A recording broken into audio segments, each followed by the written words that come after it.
Kolluru వెలుమలలో best flat కోసం చూస్తున్నారా? రాధే స్కైని ఎంచుకోండి. నీ లవ్ స్టోరీ ఒకసారి చెప్పు. నా లవ్ స్టోరీ అంటే మా ఆవిడతోనే కదన్నా పెళ్లి చేసుకున్నాను. పెళ్లి చేసుకున్నావు? అమ్మాయినేనా?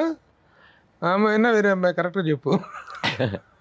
అంటే కానీ నీకు ఒక రెవెంజ్ తీర్చుకున్న లవ్ స్టోరీ ఉంది. ఎందుకు చెప్పలేకపోతున్నానంటే ఇందాక ఈ సినిమాలో ఒక అమ్మాయి ఉందన్నారు కదా,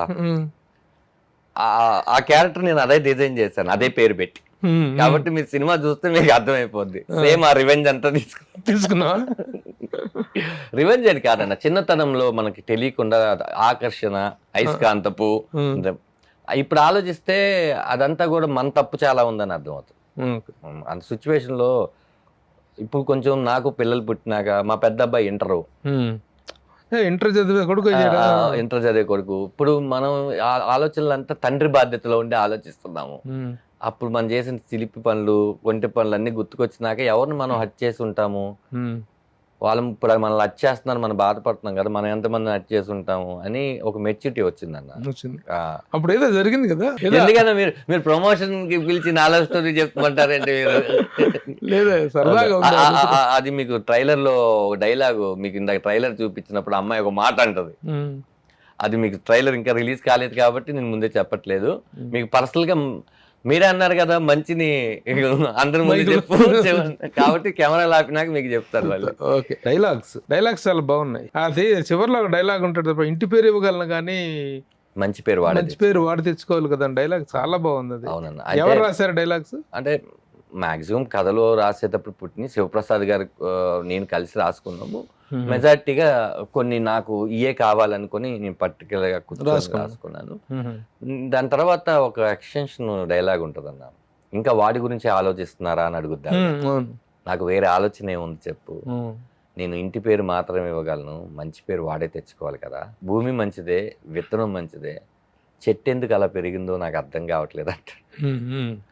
అది ఆయన అరే ఈ డైలాగు అని ఆయన చెప్పింది, ఈ డైలాగ్ పెడదా అని. నాకు వెరీ హ్యాపీయెస్ట్ మూమెంట్ ఏంటంటేనా, ఈ డబ్బింగ్ నేను పట్టి మన పాత్రకి మనం డబ్బింగ్ చెప్పినప్పుడే పరిపూర్ణత వస్తుంది అని నేను, సార్ మీరే డబ్బింగ్ చెప్పాలి, నేను చెప్పించుకుంటా అని ఒక 4 రోజులు టైం ఇచ్చారు డబ్బింగ్కి. 2 రోజులు అని, ఒకరోజు తమిళ్ పట్టిందంటే 3 రోజులు తెలుగు.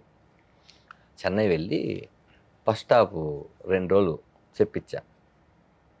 అన్న ఇలా లాగకూడదు, సాగదీయకూడదు, నొక్కాలి అని మొత్తం చెప్పి నేను 99% చాలా చక్కగా చెప్పించినాక సెకండ్ హాఫ్ ఎప్పుడు చెప్తారంటే రేపు మార్నింగ్ 8:30 అన్నారు. నేను హోటల్కి వెళ్ళిపోయాను, పడుకున్నాను. పొద్దున్నే 8:15కి వచ్చేసా. వచ్చి చూస్తే ఆయన సెకండ్ హాఫ్ సినిమా చూస్తున్నారు. 7:30కే వచ్చారంట. సినిమా చూస్తున్నారు. నేను డిస్టర్బ్ చేయకూడదని నేను ఇటు సైడ్ నుంచి చూస్తున్నాను. సినిమా అయిపోయింది. అలా చూసి నన్ను చూశాడు. బయటికి వెళ్ళి గట్టిగా కౌగిలించుకున్నాను. కౌగిలించుకొని చాలా మంచి సినిమా తీసాంరా మనం, ఇక నుంచి నేను ఈ చెడ్డ క్యారెక్టర్లు చేయనురా, చాలా నాకు తృప్తినిచ్చేసినాయి కొన్ని. అప్పుడు తిరుమాణిక్యం ఇంకా రిలీజ్, అక్కడ మంచి హిట్. మొన్న తిరుమాణిక్యం అని ఒక సినిమా బాగా ఆడింది. ఆ సినిమా అది విమానం, ఇది చాలా తృప్తిగా ఉంది అని. ఇది అయిపోయిన తర్వాత మా ఇంటికి రాని తీసుకొని వెళ్ళి కొన్ని షాట్ల గురించి మాట్లాడారు ఆయన. ఎందుకు అలా పెట్టావురా అని నేను చెప్పాను. అది మామూలు కాదురా, అది నువ్వు ఎంత ప్రేమిస్తే వస్తుందో అని చెప్పి మా గురువుగారు బాలచంద్ర గారు మాట చెప్పారు. నువ్వు చాలా సినిమాలకి దర్శకత్వం వహించవచ్చు, చాలా కథలను బాగా తీసుండొచ్చు, ఒక కథ నిన్ను అడుగుద్ది నువ్వే డైరెక్షన్ చేయని, ఈ కథ నిన్ను అడిగిందిరా అన్నారు. అంత గొప్ప మాట అనిపించింది. అంత బాగా తీసాను. బాగా తీయడం ఏంటారా, రేపు పొద్దున్న జనాలు చూడేం చెప్తారు. ఆయన ఒక దర్శకుడు, నేషనల్ అవార్డు గ్రహీత, ఎన్నో సీరియల్స్ చేశారు, అన్ని లాంగ్వేజ్లోనూ ఇప్పుడు బాగా చేస్తున్నారు. ఆయన చెప్పేసరికి నేను అలా నడుచుకుంటూ హోటల్కి వచ్చేసి కూర్చొని, చాలు ఈ 2 ఏళ్ళు కష్టం మొత్తం పోయిందే, రేపు ఏసీ రూమ్ లో కూర్చుని థియేటర్లో సినిమా చూస్తుంటే అది కూడా పోతుంది టెన్షన్.